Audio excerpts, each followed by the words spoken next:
mojilibio nanigi matawe manechinine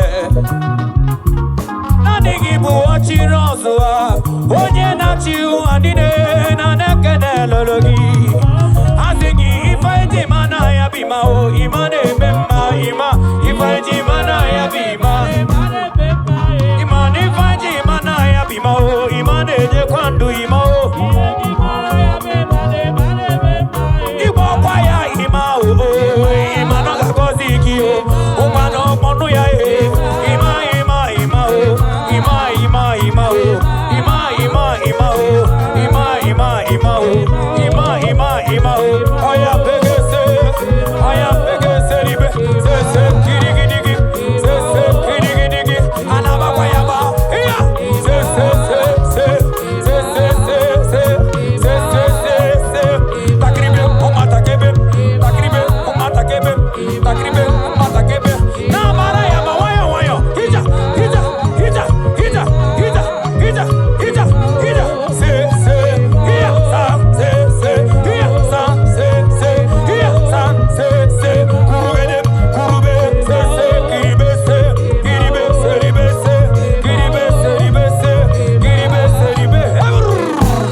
no na kuro ji mobodo agura dige bobo chukoma onu gere gere na ganga di ya bicha oru tori ti pemo imanulo ke mu chure ju yoma olisa do yoma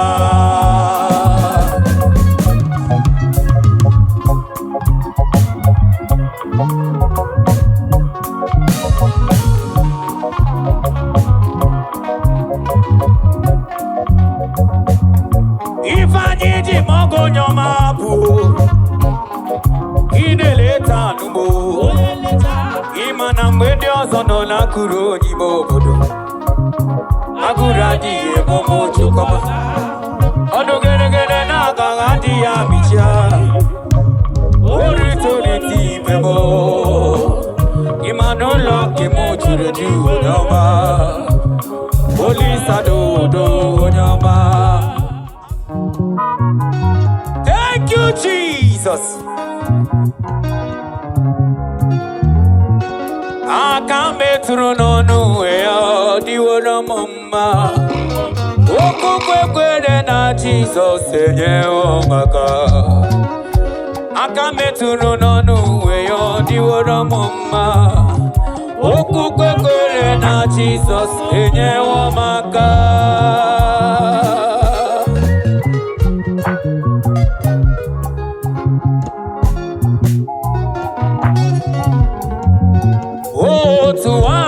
Makuko so waya oye wolo Olula tuto fon obala ya wene lugali Ojeta go yuweti eje kwenye kontara ya Ojere pota kutiti hospital onye kontara ya Ojere tukwesera ulo weta woye Ego nine wanyi murungu ebo na choku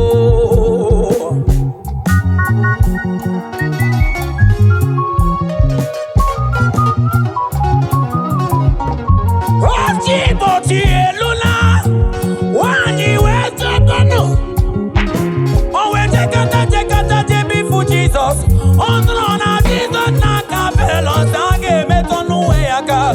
Ombrona me metonu weyaka. Anga me wero we muno oli sobala.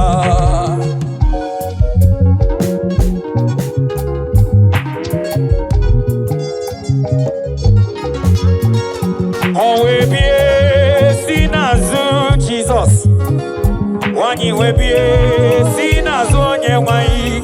Sibre na metunu nuweyaka so mwani newela o ni yanyi wero kukwe imanaka meturu no nuweyo diwaro mama okukwe kwere na Jesus enye woro makaka diwaro mama imana aka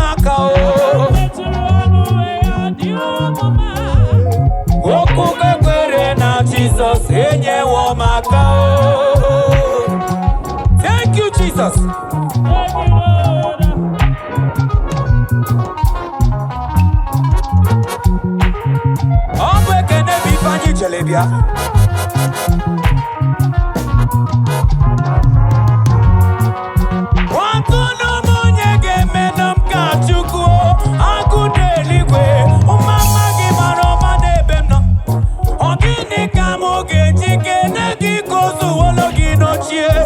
Nani gine brumanga sore so chimo.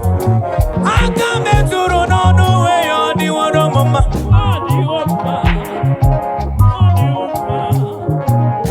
Oku kwe were na Jesus enye woro maka.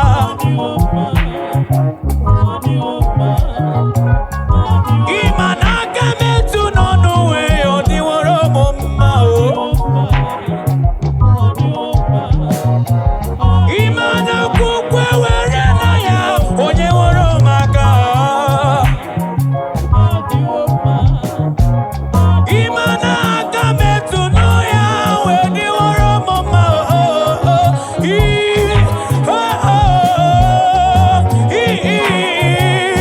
Olomo joro negene gichuko makolo manini lulumo.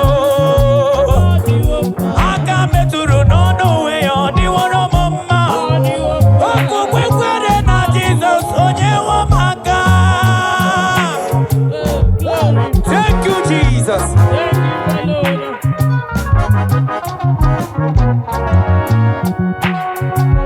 There is nothing that you can give unto him that can quantify his love for you.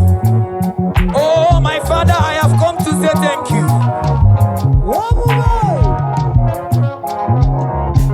Ungesogi, onye soputam, ikosi amaragi, asina, oajumajugi, amaram, ungesogi. Melody.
We have come to thank him. Thank you, Lord. Imana obidele tu na tulu jome. Obidele tu chukumani amo kemelebo. Obidele tu.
You are the chief cornerstone. You are the first and the last.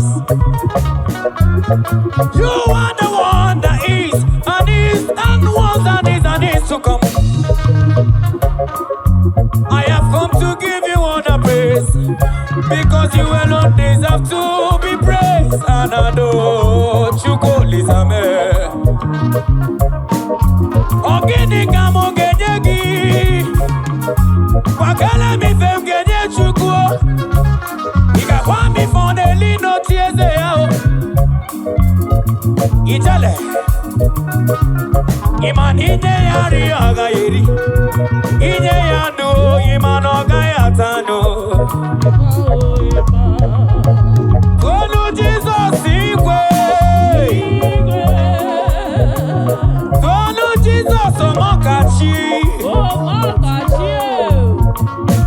I want you to be giving him all the praise because he deserves it. Ekeneka mojilibio, nanigi matawe manechinine, nanigi buwachi rozua, onye nachi uandine na nekene lologi. Asigi ifaiti mana ya bima o imane bema ima. Ifaji mana ya bima, imani ifaji mana ya bima o, imane je kwandu ima o. Ibo kwa ya ima o, imano gagozi ki o, umano monu ya e. Ima o, ima o,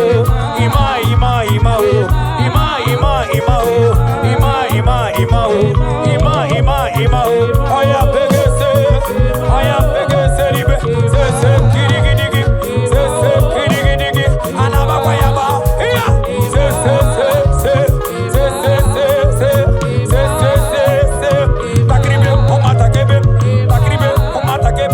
takribe, umata kebe, na mara yaba, wayo, hija, se,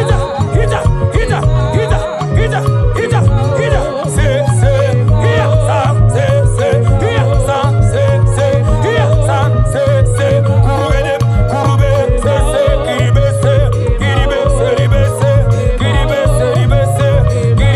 ribe, imani fanji mogo nyomapu, imana nine leta numo, onye leta, imamwende azono na kuro jimo bodo. Agura dige bobo chukoma, onu gere na ganga dia micha. Oru tori ti pemo, imanulo ke mujure judoma, olisa do nyoma.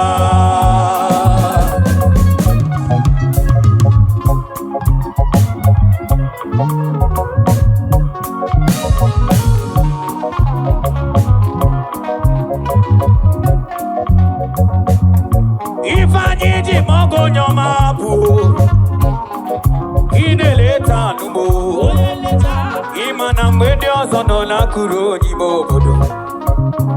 Agura diye momo chukoma, odo gere na ganga diya micha.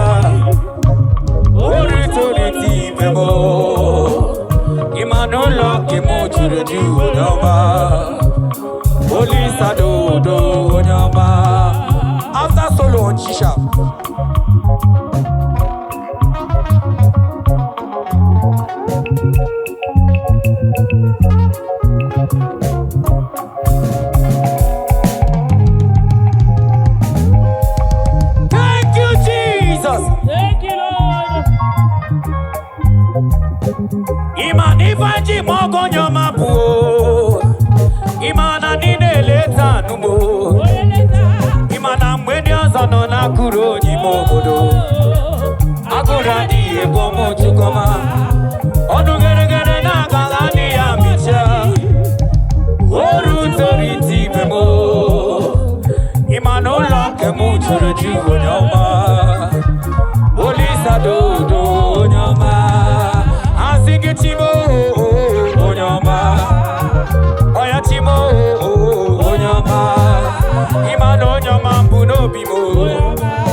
Lanye Jina Kanaya Makolo in Olulanye.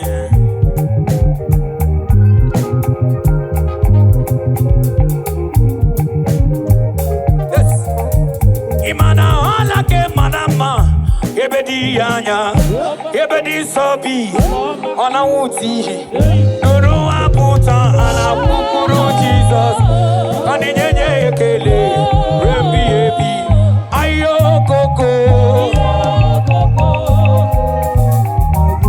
Eti mekene ngebio, asigi ayo koko, asigi ayo koko.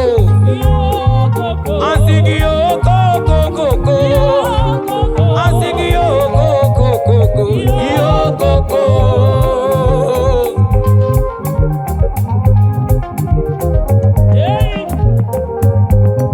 Ye godia. Ye mekene mwebia. I have come to give you honor and praise. You alone is worthy to be praised. Lion, lion, lion of tribe of Judah. Ane boatala atala neto. Oya, ije. Oya ma, se kiri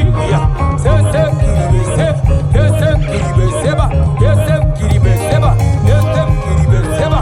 Oya na mala yegua, ana makwaya ba.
Chineke kemere monua.